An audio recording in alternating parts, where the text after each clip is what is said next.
2106 actually happened out of a happy accident. So at the time I was like still in a job, and then I kind of left that position, wasn't fulfilled, I wasn't finding the right design that I wanted to do or be in the right agency. So I just kind of left the company without a job. And then by chance, like a couple of clients that I recently worked with, they just come back to us and was like, look, what are you doing? I was like, I think I'm starting a company, and they were quite excited about that. So it kind of happened organically. So we kind of, like they said, all right, well, we've got some work, would you like to do that? And I was like, yeah, sure. So it kind of really picked up from the clients that I had previously and wanting to work with us. So it kind of happened organically. Then again, 2106, the name comes from the apartment number that I started the company out of, because with the work and not the idea of starting a business, I kind of had to have a name, trade license, everything to get started. So we just took the name from the door, an apartment number that I started off. What I found in Dubai, there is a lot of circles or a lot of networks together that kind of always work together and kind of keep that circles together. And that's due to, again, trust, people building relationships and coming into the market without having that, because again, as I said, I didn't start the company on the basis of I wanted to start a company. So I forgot to do any networking, forgot to build any relationships. So just kind of had to go through that circle. And again, everyone kind of already had that. So trying to build trust with people really had to focus on quality. So making sure that when we delivered work, we delivered quality work, we delivered people so people can trust us as a brand.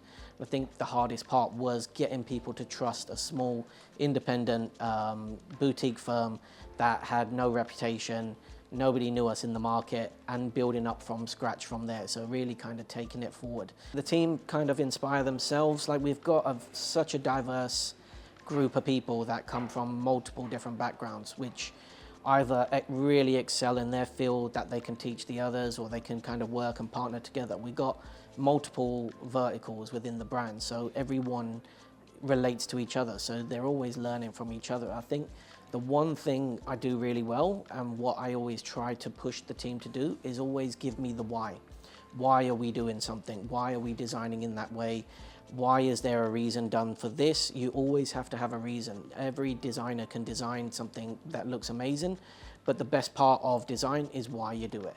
It also comes back to problem solving. A lot of what design is problem solving. So what I try to get the team to do as well is come to me with 60 to 70% of the problem solved, and then for the last 30 to 40% we can tweak together.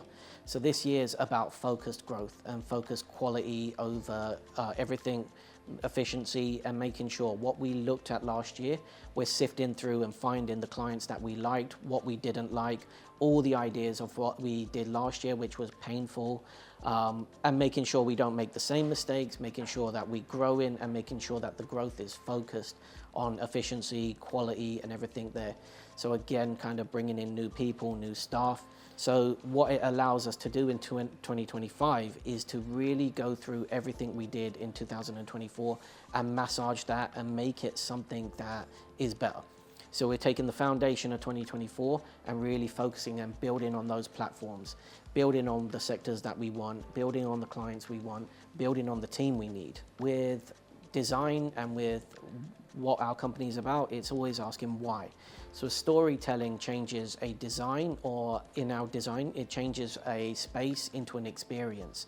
It goes from telling why we do things, how we do things, and again, essentially it's making sure that the environment or the design has an experience that we're creating in a 360 wholesome design. So it's not just about the interiors, but it's about the branding, the storytelling, the purpose of the space. It's all the values, the tone of voice. So we bring all of that together to kind of say, right, this is your story. When you're a business owner, you end up wearing a lot of hats. You're a finance, you're marketing, you're design, you're manager, you're HR. And what I've started to do is kind of divide those roles up and give it to other people. But not just people within the team, but better people who do it better than me. So anyone who I'm hiring now comes with, they're better at the opportunity, they're better at what they're doing than me, they're better than what I could do. Yes, it's still the same vision, it's still the same direction, but they show me what should be done. So the idea is to hire people who are more competent, more experienced, and better at what they do, so they can tell me what we should be doing in that. I think the ideal clients, what we want is people who are willing to look at the creativity and grow. As I said, we work with clients who have, we always talk about a why. So we want clients who have a why.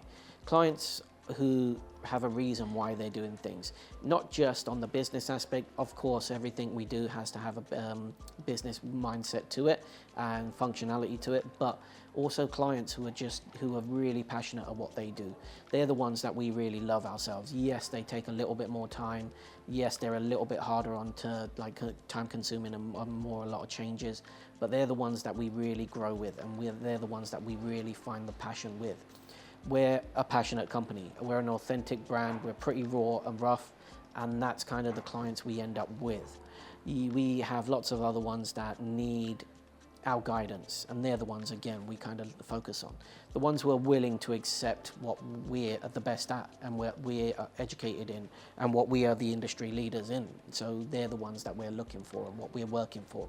We're going to be moving and opening up offices into KSA and into the UK. Those are our two kind of target audiences of new offices to kind of push ourselves to go global. Both two sectors that we really want to kind of marry together and kind of open up. But the focus and what will keep us as industry leaders, again, and me, I want to take away from, as I mentioned, what I'm doing within 2106. I want an overview of everything that we're looking at.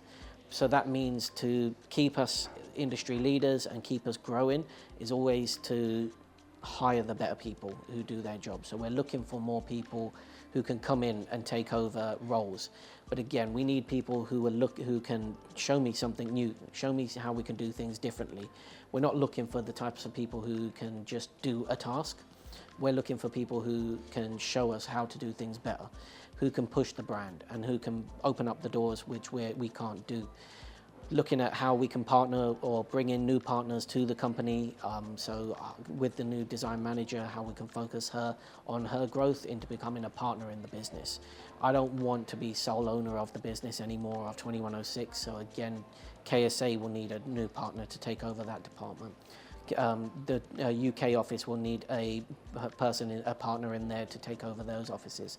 I can't be everywhere, but Dubai will always be the hub. But we're looking for new business partners to come in and take ownership of 2106, so we can create leadership roles within there, and we can become and still retain the leadership basis of what we are in the industry. So focusing on the people to grow the business, as well as the right clients, and growing the different sectors in what we've kind of found in 2024 that we want.